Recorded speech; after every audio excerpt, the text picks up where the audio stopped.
rouge là. Voilà. Ça veut dire qu'il est en train de filer et puis vous pouvez. Il est d'origine nigériane, il travaille donc aux Pays-Bas. C'est un informaticien, mais qui s'intéresse beaucoup à la médecine. Il a été invité par le service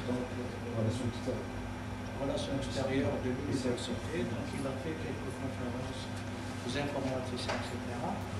Donc, comme on a vu qu'il y avait des applications en médecine, notamment l'imagerie, la télépathologie, la télémédecine, donc on s'est dit, on va l'inviter pour nous faire la première conférence en imagerie médicale. C'est ça, monsieur? Oui, c'est ça. Oui. Monsieur, c'est le président du conseil scientifique ici. Ici. J'ai une autre. Vous êtes le bienvenu chez nous. Merci beaucoup, enchanté. Et on en profitera davantage demain.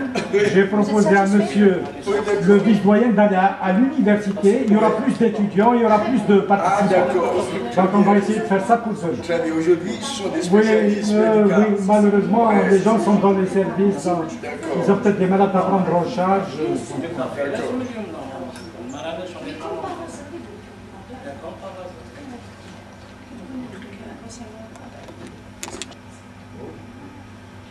Est-ce qu'on commence au début?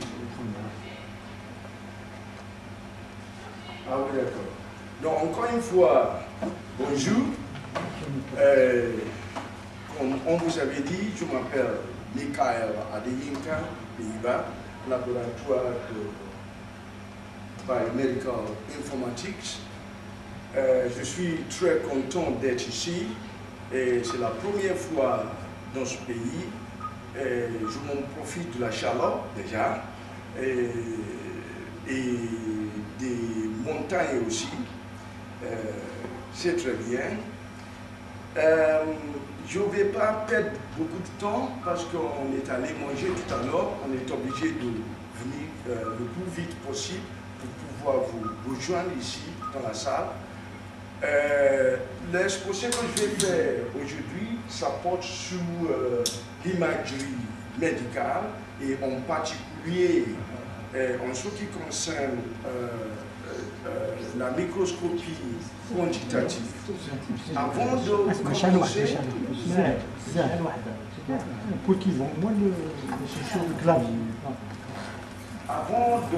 commencer, je vais vous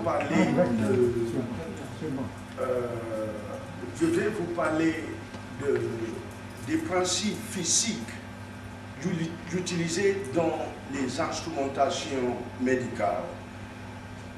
Aujourd'hui, la plupart des choses sont informatisées, mais avant de pouvoir informatiser n'importe quoi, il faut connaître les principes physiques.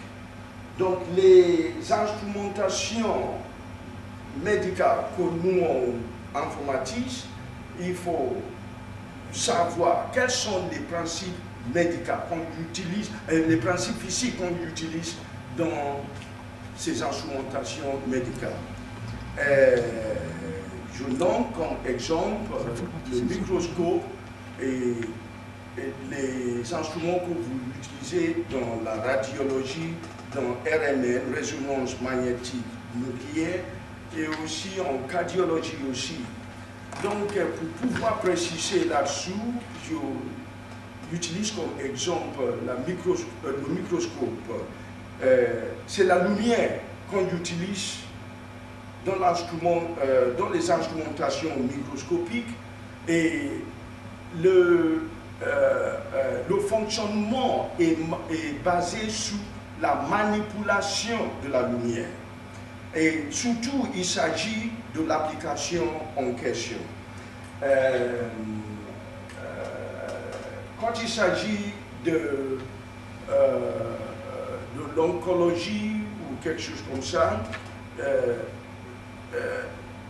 là où on place la lumière, c'est tout à fait différent de quand on fait des applications morphologiques. Applications morphologiques, par exemple, on utilise des microscopes qu'on appelle transmittent light microscope. Mais quand il s'agit de l'application telle qu'oncologie, on utilise Incident Light Microscope. Comme je vous ai dit, la différence, c'est l'endroit où on place la lumière. Mais la chose essentielle, c'est que il faut pouvoir quantifier l'intensité de la lumière qui traverse les lames microscopiques.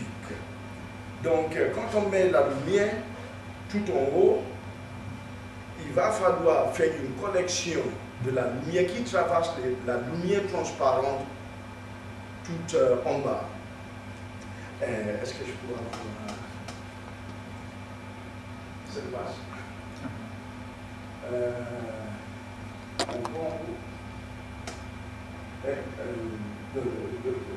La deuxième. Voilà, matériel. Je parle de la microscopie quantitative, je vais vous parler du développement de la configuration. On voit, il y a une question du matériel et de logiciel. Matériel, microscope, je n'ai pas besoin de parler du microscope, vous connaissez. Si. Ordinateur, je n'ai pas besoin de parler de l'ordinateur, vous connaissez. Et l'assemblage photoélectrique. Assemblage photoélectrique, ça comprend le microscope et le caméra et des matériels électroniques qu'on utilise pour pouvoir saisir les images. Donc, le matériel qu'on utilise pour saisir les images, c'est ce qu'on appelle frame grabber. Dans le capteur vidéo, c'est le caméra. Heureusement, ces jours-ci, on a des caméras vidéo digitales. Tout auparavant, au début du développement, il y a des années, il n'y avait que des caméras vidéo, comment on appelle, analogiques. Ce qui fait que les images acquises à partir de caméras, il va falloir les convertir en information digitale. C'est ce qu'on appelle digitalisation. Et c'est ce qu'on trouve dans tous les autres appareillages aujourd'hui, dans plusieurs spécialités médicales. Donc, toutes sont digitalisées maintenant. Parce que au moment de l'image qui arrive, ce qu'on voit sur l'écran, c'est analogique, mais on a besoin de frame grabber. Ça, c'est le hardware pour pouvoir convertir cette image en information médicale. À partir du moment où le traitement d'image,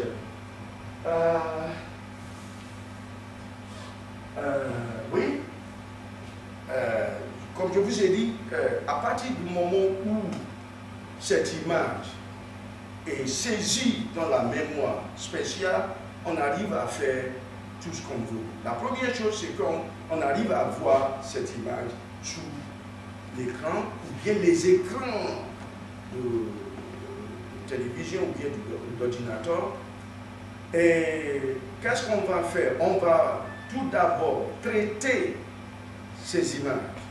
Une image qui est stockée dans la mémoire, il va falloir se balancer à partir